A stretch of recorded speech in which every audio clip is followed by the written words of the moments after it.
voy a platicarles acerca de un libro que acabo de leer y que me ha parecido interesante como para compartirlo por este medio. Y estoy hablando del último lector de David Toscana.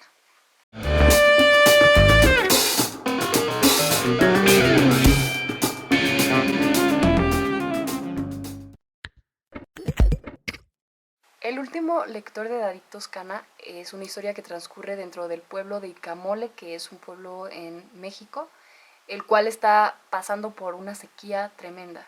Entonces, es ahí cuando empieza a relatarse cómo Remigio, uno de los personajes principales, va hacia su pozo para extraer agua, pero a la hora de lanzar la cubeta, en vez de chocar con una superficie líquida o sólida como podría serlo el concreto o la piedra del pozo, se da cuenta de que algo está obstruyendo, algo que no es ninguna de esas dos cosas.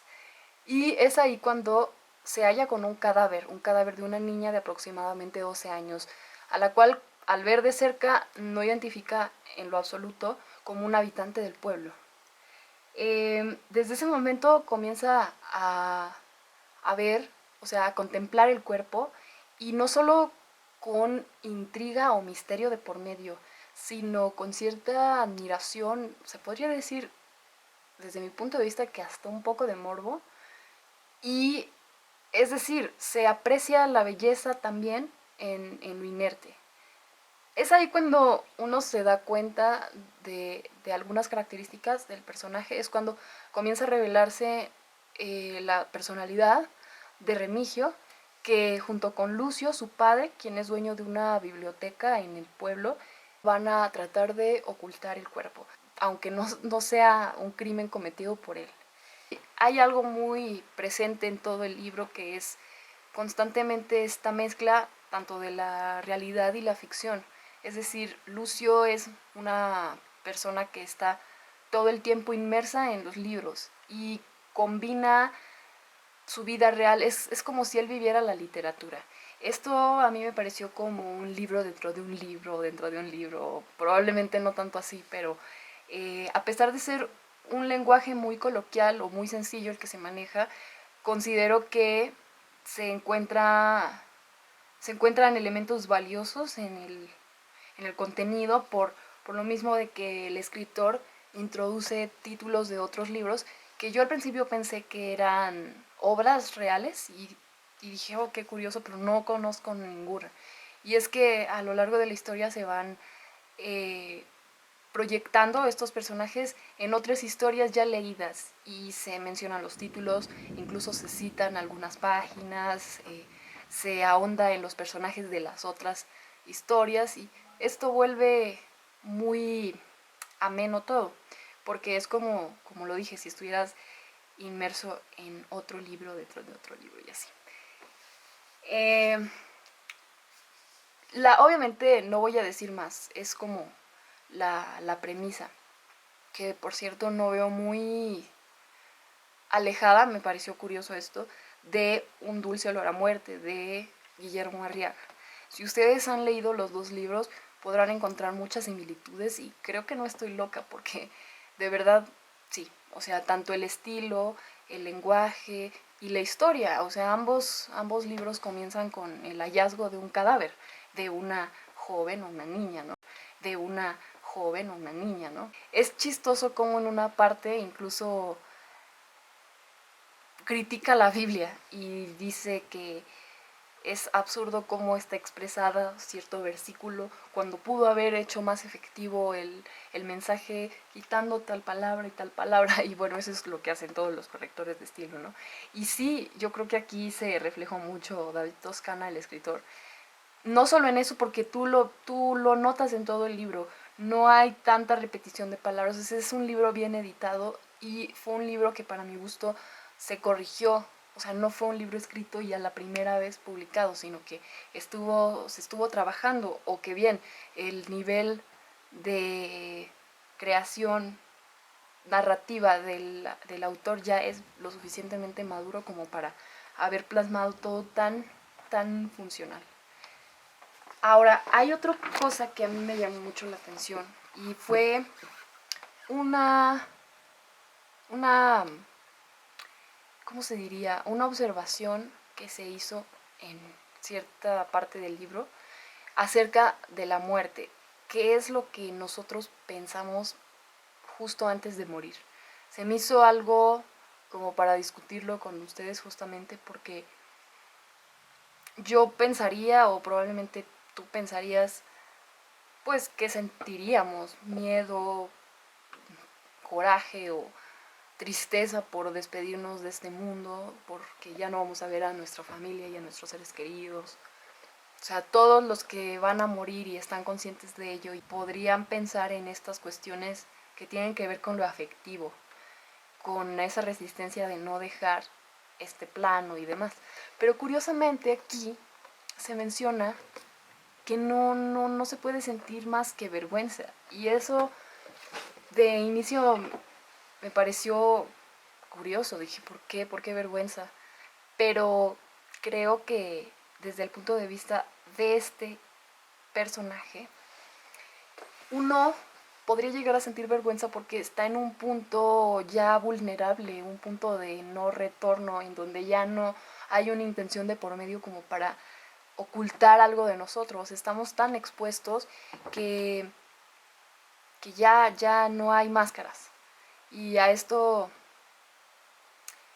me refiero a que pues ya en un estado deplorable del cuerpo, si yo me viera en otro plano, desde otro plano, pues sí, la verdad me daría vergüenza, no me gustaría en lo absoluto ni verme yo ni que alguien más me viera. Y es curioso porque me hace pensar mucho en todos estos periódicos amarillistas horribles, los cuales siempre evito, que invaden de tal forma la privacidad de la gente al grado de lucrar con la imagen de sus cuerpos inertes envueltos en tragedias, ¿no? De lucrar con el sufrimiento ajeno. Esto siempre ha sido un punto que yo detesto. Bueno, el punto es que no por el hecho de morir y dejar nuestro cuerpo aquí, significa que van a poder hacer con él lo que quieran. Y yo creo que aunque hayamos ya traspasado este plano, todavía tenemos derecho a la privacidad. O sea, todavía debería haber integridad, ¿no?, en nuestras personas.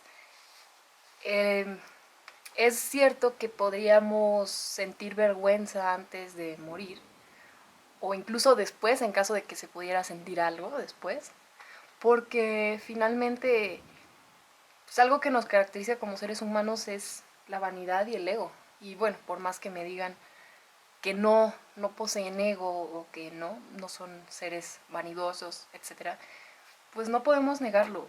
Sea cual sea el grado de vanidad o de ego, tenemos vanidad y tenemos ego. Y es por eso que no saldríamos en un día cualquiera desnudos, sucios, descuidados, en un estado deplorable, porque estamos ante una sociedad en donde no podemos comportarnos así, ¿no? Digo, no es bien visto y personalmente, ¿qué se siente mejor? Claro que se siente mejor cuando nos vemos bien, porque nos vemos bien, nos sentimos bien y viceversa. Entonces, es curioso cómo lo plasma, porque realmente no es un tema que en el libro se extienda, sino que es algo que no abarca más de una página, pero a mí me hizo mucho pensar en sí, qué es lo que podríamos pensar, cómo podríamos sentirnos, y es que, como ya lo dije, en esos momentos ya qué nos quedan, estamos en un punto de vulnerabilidad o de exposición que ya no podemos ocultar, ya no hay intención de por medio que pueda evitar que otros nos juzguen, y no solo en ese momento inmediato de nuestra muerte, sino probablemente después, porque no sabemos en qué condiciones podemos morir y probablemente ni siquiera nos encuentren en el mismo momento en que partimos. Entonces, Yo sé que no es algo muy padre para imaginar, pero pues bueno, es algo natural finalmente y algo que puede también discutirse. Y díganme si ustedes piensan lo mismo, ¿creen que sentirían vergüenza como tal o simplemente creen que no va al caso porque la muerte es algo natural, la descomposición, incluso pues en vida propia también existe ese, eh, pues el envejecimiento, ¿no? Que no es algo muy hermoso, pero es como que ya depende de cómo se mire. Pero sí en lo personal creo que, y ya es otro tema probablemente. Ay, no sé por qué me cansé. Me cansé de estar sentada. Sí, no es otro, ese ya es otro tema, pero en lo personal creo que, pues sí, es común tener esa reserva ante la vejez. La verdad, yo no quisiera envejecer. Es algo que no me gustaría, pero a la vez no estoy diciendo otra cosa más que eso. En fin, yo creo que es todo lo que quería comentar y pues ya, es todo.